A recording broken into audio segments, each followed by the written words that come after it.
हाँ जी। तो SA 299 का रिवीजन शुरू करते हैं। SA 299 का मतलब है जॉइंट ऑडिटर। ठीक है, हमने SA 600 किया था। SA 600 था अनदर ऑडिटर। अनदर ऑडिटर का मतलब क्या भाई, एक ऑडिटर है जो पूरे फाइनेंशियल स्टेटमेंट्स का ऑडिट कर रहा है, और उसके नीचे एक ऑडिटर है जो सिर्फ एक कंपोनेंट का ऑडिट कर रहा है, और उस कंपोनेंट के ऑडिट की जो रिपोर्ट है उसकी हेल्प से प्रिंसिपल ऑडिटर पूरे फाइनेंशियल स्टेटमेंट्स के ऊपर अपना ओपिनियन दे रहा है ओवरऑल। ठीक है, अब क्या है जॉइंट ऑडिटर। जॉइंट ऑडिटर का क्या मतलब है कि ये दोनों बराबर के लेवल पर हैं। देखो, अनदर ऑडिटर के केस में फीलिंग क्या थी, प्रिंसिपल ऑडिटर ऊपर और अनदर ऑडिटर नीचे। यहाँ पर क्या, दोनों बराबर हैं। दोनों जने मिलकर एक फाइनेंशियल स्टेटमेंट्स के ऑडिट करेंगे। कुछ एरियाज को ये चेक करेगा, कुछ एरियाज को ये चेक करेगा। दो से ज़्यादा भी हो सकते हैं, 3 4 5 जितने भी। कुछ एरियाज को एक जॉइंट ऑडिटर चेक करेगा, कुछ को दूसरा, कुछ को तीसरा, कुछ को चौथा। ठीक है, मतलब कि इनको तीनों चारों जॉइंट ऑडिटर्स को मिल के काम करना है, मिल के काम करना है, और एक ऑडिट रिपोर्ट देनी है एंड में, जिसमें तीनों चारों जितने जॉइंट ऑडिटर्स हैं सब मिल के साइन करेंगे। क्या एक ऑडिट रिपोर्ट देना जरूरी है? नहीं, अलग अलग दे सकते हैं। दे सकते हैं किस केस में पढ़ेंगे, बहुत इंपॉर्टेंट क्वेश्चन है ये, पेपर में ज़रूर आता है। ठीक है, ये बहुत इंपॉर्टेंट क्वेश्चन है, इसको ज़रूर ध्यान रखना। अच्छा चलो अब शुरू करते हैं। ये एक बस पॉइंट था, मैं क्लियर कर दिया शुरू से ही। अच्छा, अब देखो, अब दो लोगों को मिलके एक फाइनेंशियल स्टेटमेंट्स को ऑडिट करना है, तो ऐसा तो है नहीं कि आते सीधा काम करना शुरू कर देंगे, है ना, कि चलो अच्छा ये मैं कर लेता हूँ, ये तू कर लेता है। नहीं, पहले बैठेंगे साथ में, पहले एक दूसरे को जानेंगे, कंपनी को अंडरस्टैंड करेंगे, किन किन एरियाज़ में ज़्यादा ज़रूरत है काम करने की, उनको आइडेंटिफाई करेंगे। ये देखेंगे कि कौन सा काम कौन करेगा, कौन सा काम कौन करेगा, कौन सा काम दोनों जने मिलके करेंगे, है ना। ठीक है, और कैसे हम लोग आपस में कम्युनिकेट करेंगे अगर कुछ प्रॉब्लम हुई। मतलब कि मोटी मोटी बात यह है कि सबसे पहले सब जने बैठ के प्लानिंग करेंगे, प्लानिंग करेंगे, स्ट्रैटेजी बनाएंगे, कब कितने टाइम में काम खत्म करना है ये डिसाइड करेंगे, कितनी डिटेल में चेकिंग करनी है ये डिसाइड करेंगे, कौन सा काम कौन सा ऑडिटर करेगा ये डिसाइड करेंगे। ठीक है, रिस्क कितना है, रिस्क कितना है वो सब जने मिलकर आइडेंटिफाई करेंगे। देखो, प्लानिंग पूरी की पूरी प्लानिंग में क्या क्या करते हैं, यही तो करते हैं, रिस्क आइडेंटिफाई करते हैं। ठीक है, क्या नेचर होना चाहिए, क्या स्कोप होना चाहिए, क्या टाइमिंग होनी चाहिए, क्या एक्सटेंट होना चाहिए काम का, वो डिसाइड करते हैं। ठीक है, एक ऑडिटर भी अगर जाता है तो यही सारी चीज़ें करता है ना। बस एक काम एक्स्ट्रा क्या हो रहा है कि भाई आपस में वो काम को डिवाइड कर रहे हैं। उसके अलावा पूरी जो प्लानिंग है, पहले तो तीनों चारों ऑडिटर्स, जॉइंट ऑडिटर्स बैठ के प्लानिंग करेंगे। वही पहला स्टेप है। पहला स्टेप क्या है? प्लानिंग। ये देखिए, पहला स्टेप क्या है? प्लानिंग। प्लानिंग में क्या क्या करेंगे? ऑडिट स्ट्रैटेजी बनाएंगे, ऑडिट प्लान बनाएंगे। प्लान और स्ट्रैटेजी के क्या फ़र्क होता है, क्या मीनिंग होता है, वो चैप्टर अलग से है, उसमें कर लेंगे। अभी आपको बस ये टर्म्स को याद रखना है। ठीक है, डिवाइड कर लेंगे ऑडिट एरियाज़ को कि किसने कौन सा काम करना है, रिपोर्टिंग का क्या ऑब्जेक्टिव है, कैसे कम्युनिकेट करेंगे। देखो, दो जब अलग अलग फर्म्स, अलग अलग ऑडिटर साथ में बैठेंगे, ठीक है, हो सकता है उनमें से किसी को इस सिमिलर कंपनी की ऑडिट करने का पहले से एक्सपीरियंस हो, या हो सकता है कोई एक जॉइंट ऑडिटर ऐसा हो कि जो पहले से कई सालों से इस कंपनी की ऑडिट करता आ रहा हो, तो उनको ज़्यादा नॉलेज होगी इस चीज़ की कि भाई इस पर्टिकुलर कंपनी में कि क्या क्या सिग्निफिकेंट एरियाज़ हैं। तो वो क्या करेंगे, वो आपस अपनी इस नॉलेज को सबके साथ शेयर करेंगे, ताकि अगर वो सिग्निफिकेंट एरिया किसी और जॉइंट ऑडिटर के बकेट में चला गया तो उस जॉइंट ऑडिटर को पता हो कि भाई ये जो एरिया है ना, ये सिग्निफिकेंट है, इसको हमने डिटेल में चेक करना है ना।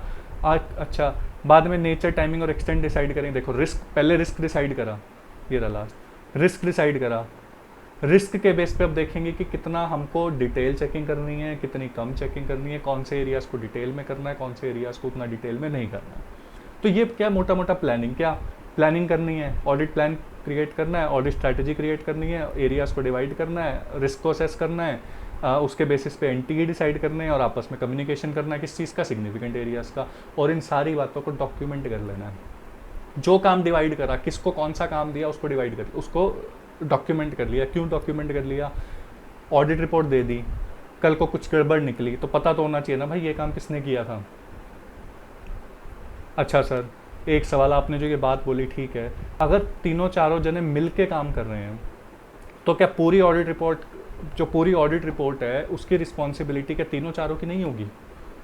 क्या सिर्फ अपने अपने एरिया की रिस्पॉन्सिबिलिटी होगी, या फिर ओवरऑल रिस्पॉन्सिबिलिटी? कि भाई अगर मान लो 4 ऑडिटर हैं, A B C D, मान लो एसेट्स को, फिक्स्ड एसेट्स को A ने चेक करा, ऑडिट रिपोर्ट चारों ने मिलके अपनी एक ऑडिट रिपोर्ट साइन करके दे दी। कल को अगर फिक्स्ड एसेट्स में कोई गड़बड़ निकलती है तो उसके लिए सिर्फ ए रिस्पॉन्सिबल होगा, ये ABCD चारों रिस्पॉन्सिबल होंगे?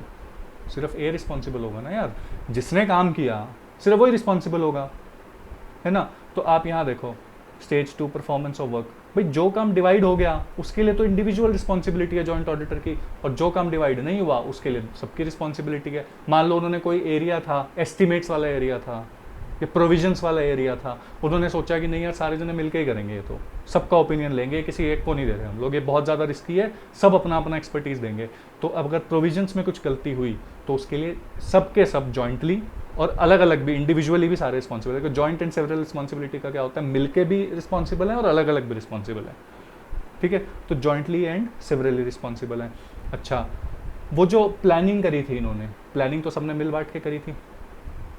नेचर, टाइमिंग, एक्सटेंट जो शुरू में डिसाइड करा था वो सबने मिलकर डिसाइड करा था। डिवीजन ऑफ वर्क सबने मिलकर करा था। स्ट्रैटेजी सबने मिलकर बनाई थी। सिग्निफिकेंट एरिया सबने मिलकर डिसाइड करे थे। जब जो काम उन्होंने सबने मिलकर प्लानिंग करी थी तो उसके लिए कौन कौन रिस्पॉन्सिबल होगा, उसके लिए सारे रिस्पॉन्सिबल होंगे।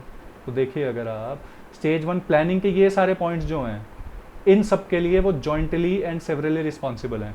उसके बाद काम करना शुरू करा, जो काम डिवाइडेड था उसके लिए इंडिविजुअल रिस्पॉन्सिबल है, जो काम अनडिवाइडेड था, जो कॉमन काम था, उसके लिए सब जॉइंटली एंड सेवरली रिस्पॉन्सिबल है,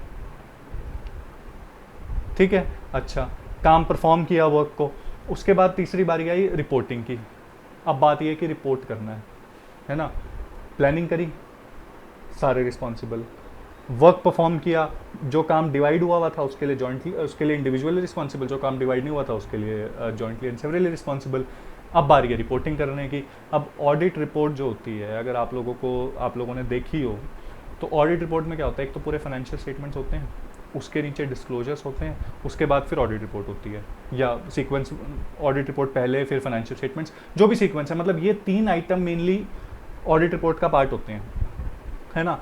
अब मान लीजिए इन्होंने एरियाज डिवाइड करे, कुछ एरियाज एक ऑडिटर ने ले लिए, कुछ दूसरे ने ले लिए, कुछ तीसरे ने ले लिए, सब ने अपने अपने हिसाब से ऑडिट करी, लेकिन जो फाइनल फाइनेंशियल स्टेटमेंट बनाए ना वो शेड्यूल 3 के हिसाब से नहीं बनाए। अब जॉइंट ऑडिटर ए से जब पूछा गया भाई ये उससे क्यों नहीं बने, शेड्यूल 3 से क्यों नहीं बने, तो उसने बोला अरे तो उसकी रिस्पॉन्सिबिलिटी थी। दूसरे ने बोला अरे तो उसकी रिस्पॉन्सिबिलिटी थी। तो जो बंदा सवाल पूछ रहा है वो कहेगा भाई चलो एरियाज़ में तो आपको आगे काम करना था, आपको देखना था कि भाई टेस्टिंग करनी थी, वो सब तो समझ आता है कि उसकी रिस्पॉन्सिबिलिटी थी, एक बंदा वो सब नहीं देख सकता। लेकिन एक चीज़ बताओ, ये तो साफ दिख रहा है ना कि शेड्यूल 3 से नहीं बना है, ये तो साफ दिख रहा है शेड्यूल 3 से नहीं बना है। तो अब इसमें क्या किसी और की रिस्पॉन्सिबिलिटी, अगर उसने नहीं बनाया तो तेरे को भी तो दिखा होगा, तूने भी तो साइन करा है नीचे, तूने भी तो ऑडिट रिपोर्ट के नीचे साइन करा है, तो तुझे तो दिखा होगा, नहीं दिखा, दिखना चाहिए था कि नहीं, है ना। तो इस चीज़ के लिए तो सभी रिस्पॉन्सिबल हैं। इस चीज़ में आप क्या किसी एक की रिस्पॉन्सिबिलिटी डिसाइड करोगे। इसलिए financial statement as per statute बनाए कि नहीं, इसकी तीनों चारों जॉइंट ऑडिटर सबकी रिस्पॉन्सिबिलिटी है। सेम बात डिस्क्लोजर्स की है। डिस्क्लोजर्स में अगर FRF के हिसाब से हुए हैं या नहीं, इसके लिए चारों के चारों रिस्पॉन्सिबल हैं। फिर ऑडिट रिपोर्ट, क्या जो ऑडिट रिपोर्ट का ओपिनियन दिया गया, मॉडिफाई किया या डिस्क्लेमर दिया या फिर जो भी ओपिनियन दिया या अदर मैटर पैराग्राफ डाला, एम्फेसिस ऑफ मैटर पैराग्राफ डाला, ठीक है, उसकी जो वर्डिंग थी, क्या वो सारी चीज़ें चारों को ही नहीं पता, और क्या उन सब चीज़ों के ऊपर चारों के चारों लोग नहीं साइन कर रहे। तो क्या ऐसा है कि एक ने अगर बना के दे दिया तो बाकी 3 देखेंगे ही नहीं, बाकी 3 बिना देखे साइन कर देंगे? नहीं, ऑडिट रिपोर्ट तो चारों की तरफ से जा रही है। तो उस ऑडिट रिपोर्ट का जो फॉर्मेट है बनाने का, क्या स्टैंडर्ड्स ऑन ऑडिटिंग फॉलो हुए हैं, क्या जो भी लॉ है उसको फॉलो किया गया है नहीं किया गया, या ICAI की कोई अलग से कोई गाइडलाइंस थी उनको फॉलो किया गया है नहीं किया गया, ये भी चारों की रिस्पॉन्सिबिलिटी है। ये देखिए, तो पहला पॉइंट तो क्या था कि यार देखो 3 स्टेप्स में काम हो रहा है, प्लानिंग कर रहे हैं सारे, फिर काम परफॉर्म कर रहे हैं और फिर रिपोर्टिंग कर रहे हैं, है ना।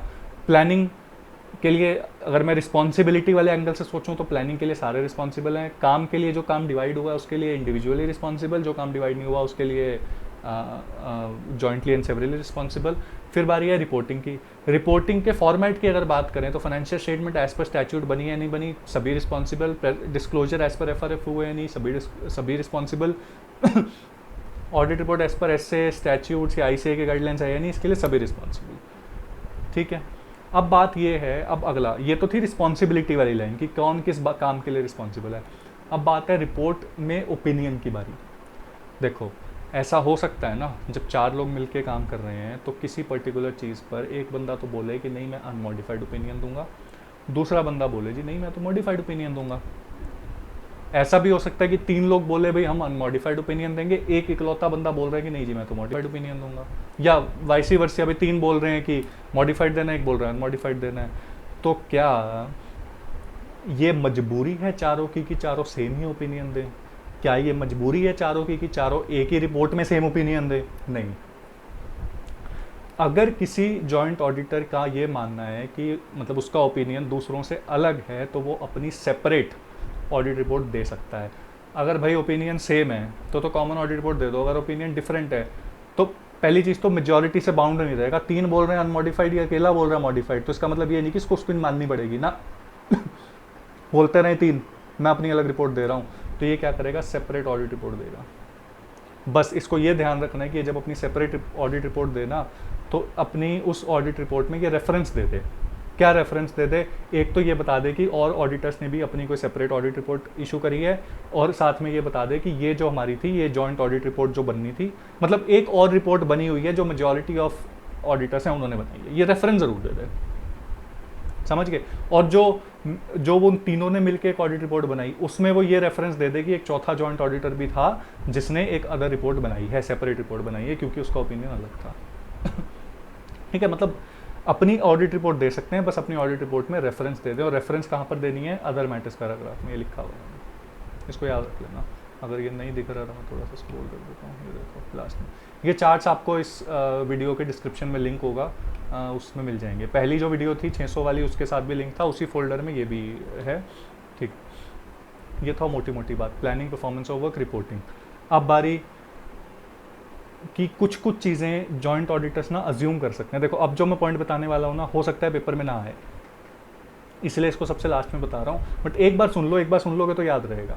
देखो अदर ऑडिटर्स के केस में क्या होता है, क्योंकि प्रिंसिपल ऑडिटर पूरे फाइनेंशियल स्टेटमेंट की ऑडिट कर रहा है, पूरे फाइनेंशियल स्टेटमेंट पे ओपिनियन दे रहा है, तो वो ना अदर ऑडिटर की बात पे विश्वास नहीं कर पाता था। वो उसके काम को इवैल्यूएट कर रहा था, डिस्कशन कर रहा था, क्वेश्चन चेकलिस्ट जो भी, वो उसके काम को इवैल्यूएट कर रहा था, उसके काम को रिव्यू कर रहा था। यहाँ पर क्या मसला है कि दोनों बराबर स्टैंडिंग पे हैं, तो इन्होंने क्या एक सहूलियत दी, एसए ने क्या एक राइट, एक मतलब एक चीज़ बोल दी सभी जॉइंट ऑडिटर्स को कि भाई आप एक चीज़ अज्यूम करके रखो कि जो काम आपने दूसरे जॉइंट ऑडिटर को दे रखा है उसने वो काम ठीक से किया है, आप ये अज्यूम कर लो। क्यों सर, रिव्यू क्यों नहीं करना? अरे भाई अगर अपना काम भी करेंगे और उसका काम भी रिव्यू करेंगे तो फिर जॉइंट ऑडिटर वाली बात ही कहाँ आई? जॉइंट ऑडिटर लगवाने का फ़ायदा किन किन कंडीशंस में जॉइंट ऑडिटर लगा सकते थे? भाई बहुत बड़ा साइज़ है कंपनी का, बहुत ज़्यादा कॉम्प्लेक्सिटी, और अगर फिर यही बंदा सबके काम, खुद का काम तो कर ही रहा है, दूसरे काम को रिव्यू कर रहा है, फिर ये दूसरा सेम बात उसके लिए भी अप्लाई होती है, वो खुद का काम भी कर रहा है, इसको भी रिव्यू कर रहा है, तो फिर भाई क्या ही काम होगा, क्या ही रिव्यू होगा। तो एसए ने बोल दिया कि भाई देखो हमने पहले ही भी बोल दिया एक बार कि जो काम जिसका है उसके लिए वो खुद रिस्पॉन्सिबल है, दूसरा बंदा उसके लिए रिस्पॉन्सिबल नहीं है। इसलिए एक जॉइंट ऑडिटर ये चीज़ अज्यूम कर सकता है कि दूसरे जॉइंट ऑडिटर ने एसएस के हिसाब से जो भी एफआरएफ है सबके हिसाब से काम किया है, उसने ठीक से काम किया है, ये चीज़ वो अज्यूम कर सकता है। दूसरी चीज़ वो ये अज्यूम कर सकता है कि अगर किसी दूसरे जॉइंट ऑडिटर को कोई ऐसी कोई इन्फॉर्मेशन मिलती है अपने एरिया के को ऑडिट करते टाइम जो कि इसके लिए इम्पॉर्टेंट है, मान लीजिए कोई एक जॉइंट ऑडिटर एसेट्स को रिव्यू कर रहा है और वो एसेट्स को रिव्यू करते टाइम उसने देखा कि एक नया एसेट आया था जिसके सारे उसने एक्सपेंसेस देखे, तो कुछ एक्सपेंस ऐसे कैपिटलाइज किए हुए थे जो कि इस जॉइंट ऑडिटर के हिसाब से कैपिटलाइज नहीं होने चाहिए थे, रेवेन्यू एक्सपेंस में जाने चाहिए थे, P&L में, और एक्सपेंसेस का एरिया किसी दूसरे ऑडिटर के पास है, तो अब ऑब्वियसली ये उसको इन्फॉर्म तो करेगा ना। अब ये ऐसा थोड़ी ना करेगा कि अपने वहाँ से कैपिटलाइजेशन से हटवा दिया और इसको बताया ही नहीं, तो ये इन्फॉर्म करेगा। तो एक जॉइंट ऑडिटर ये भी अज्यूम कर सकता है कि अगर दूसरे जॉइंट ऑडिटर को मुझसे रिलेटेड कोई बात पता चलेगी ना तो मुझे इन्फॉर्म कर देगा, और उस दूसरे जॉइंट ऑडिटर की रिस्पॉन्सिबिलिटी भी है कि अगर उसको कोई बात पता चलती है किसी दूसरे ऑडिटर के एरिया से रिलेटेड तो उसको इन्फॉर्म करे। ठीक है, तो ये एक अजम्पशंस है। ठीक है, दूसरा पॉइंट है कि अगर कोई एफआरएफ से डिपार्चर हुआ है, भाई कई बार ऐसा होता है कि आपको अकाउंटिंग स्टैंडर्ड को किसी भी पर्टिकुलर रीज़न की वजह से फॉलो नहीं कर रहे हो, और एक जॉइंट ऑडिटर का पर्टिकुलर कोई एरिया है, उससे रिलेटेड कोई एफआरएफ है जिसको वो फॉलो नहीं करवा पा रहा है या नहीं करवा रहा है, उसको लगता है कि ठीक है ऐसे ही होना चाहिए, एफआरएफ को हम फॉलो करेंगे, अकाउंटिंग स्टैंडर्ड को फॉलो करेंगे तो ढंग से प्रेजेंटेशन डिस्क्लोजर नहीं होगा, ट्रू एंड फेयर व्यू नहीं होगा, तो अब ये बात वो बाकियों को भी इन्फॉर्म कर दे और बाकी लोग ये एज्यूम कर लें कि अगर ऐसी कोई बात आई होती तो वो हमें बता चुका होता, अगर उसने हमें नहीं बताया तो मतलब ऐसी कोई चीज़ है ही नहीं। ठीक है, अच्छा एक चीज़ ये हो गई। तीसरी अज्यूम क्या कर सकता है, ब्रांच ऑडिट। अब देखो कोई कंपनी हो सकती है इसकी बहुत सारी ब्रांचेज हो, इन्होंने क्या करा, ये 3-4 ऑडिटर थे, इन्होंने क्या करा, इन्होंने साथ साथ में ब्रांचेस भी डिवाइड कर ली आपस में कि भाई 3 ब्रांचेस की ऑडिट तू कर लियो, 3 की मैं कर लूँगा, 3 की तीसरा बंदा कर लेगा, 3 की चौथा बंदा कर लेगा और फिर चारों जने मिलके ओवरऑल रिपोर्ट भी दे देंगे। तो जो एक जॉइंट ऑडिटर है वो ये एज्यूम कर सकता है कि जो दूसरा जॉइंट ऑडिटर है जिसने उन ब्रांचेस की ऑडिट करी, उसने सारे लीगल कंप्लाइंसेस के हिसाब से एफएनएफ के हिसाब से ऑडिट करी और जो वो ऑडिट रिपोर्ट दे रहा है वो ट्रू एंड फेयर है। इसमें 600 नहीं लगाना है, इसमें आपको ये नहीं देखना है कि उसने ढंग से सारा कुछ चेक करा नहीं करा, नहीं, उसके अंदर ऊपर नीचे थे, एक सुपीरियर था एक इन्फीरियर था, इसमें सब बराबर हैं, मिल के काम कर रहे हैं, एक ब्रांच की उसने करी एक ब्रांच की उसने करी, अब एक दूसरे को के काम को रिव्यू नहीं करेंगे, ये अज्यूम कर लेंगे कि उसने ठीक करा होगा। ठीक है, ये पॉइंट हो गया। अच्छा एक बस लास्ट बात, मैंने बोला कि नेचर, टाइमिंग एंड एक्सटेंट ये लोग प्लानिंग के टाइम डिसाइड करते हैं, बिल्कुल करते हैं, वो जो प्लानिंग के टाइम डिसाइड करा उसके लिए सारे रिस्पॉन्सिबल हैं, लेकिन जब एक्चुअल में काम परफॉर्म करने लगे, एक जॉइंट ऑडिटर को मान लो फिक्स्ड एसेट्स मिले, उस जॉइंट ऑडिटर ने जब फिक्स एसेट्स को रिव्यू करना शुरू करा तो उसको लगा कि यार यहाँ पर तो गड़बड़ी गड़बड़ है। ऐसा हो सकता है ना, जब आप काम करने लगो तब आपको ज़्यादा पता चलेगा, आपको पता चला कि ये तो गड़बड़ी गड़बड़ है, तो अब ये जॉइंट ऑडिटर क्या अपने हिसाब से नेचर, टाइमिंग एंड एक्सटेंट को बढ़ा या घटा सकता है? बिल्कुल बढ़ा या घटा सकता है। कल को अगर ऑडिट रिपोर्ट में कुछ प्रॉब्लम आ गई, फिक्स एसेट्स में पता चला जी ये तो बहुत ज़्यादा रिस्क था, इसको जॉइंट ऑडिटर ने ठीक से चेक नहीं करा, आपने और उससे कोई सवाल पूछेगा कि आपने और डिटेल में क्यों नहीं चेक करा, तो क्या वो ये बोल सकता है कि ये तो हमने तो पहले डिसाइड करा था फिक्स्ड एसेट्स को इतना ही चेक करना है प्लानिंग के टाइम पे, और उसके लिए तो सभी रिस्पॉन्सिबल हैं, तो आप मेरे ऊपर क्यों, मेरा गला क्यों पकड़ रहे हो? सब रिस्पॉन्सिबल हैं अगर एनटी कम था तो भाई ठीक है, शुरू में एक ओवरऑल ऊपर से एनटी डिसाइड करा, लेकिन जब तू काम में घुस गया, जब तुझे दिख रहा है कि भाई गड़बड़ है, तो फिर तो उसको पकड़ ना, फिर तो एक्सटेंट बढ़ा अपना काम का, वो तो फिर तेरी की रिस्पॉन्सिबिलिटी है।